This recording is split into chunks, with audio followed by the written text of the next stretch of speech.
Ken Buchanan, who has died aged 77, is among a handful of British names to adorn the International Boxing Hall of Fame but always felt robbed of his true destiny. Buchanan lost his status as undisputed world lightweight champion in 1972 when Roberto Duran was controversially awarded victory after flooring the Scotsman with a low blow after the 13th bell. Duran avoided a rematch on his way to becoming four-weight world champion and one of the sport's all-time greats, while Buchanan was left with sporadic pain in his testicles throughout his life and a sense of injustice which contributed to some troubled times. Buchanan was born in June 1945 and grew up in a council house in Portobello, Edinburgh. He vowed to become world champion at the age of 8 after watching a film about Joe Louis and received support from Father Tommy, who would be in his corner as trainer during every fight, and Mother Kathy. Weeks after his inspirational cinema trip, Buchanan was training at the Sparta Club and had major amateur success before turning professional in 1965, winning the British title with his 24th straight win.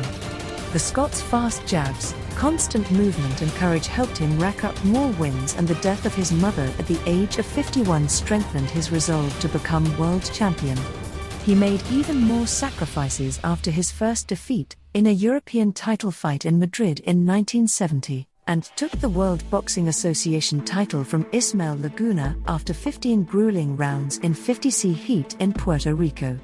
The triumph was largely overlooked in Britain and Buchanan was hurt at the underwhelming welcome home, although wife Carol introduced him to their newborn son, Mark. Before his first defense, Buchanan topped the bill above Muhammad Ali at boxing's most exalted venue, Madison Square Garden in New York, although he allowed his colleague to share his dressing room. Buchanan was recognized as undisputed champion when he beat Ruben Navarro comfortably on points in Los Angeles to add the World Boxing Council belt.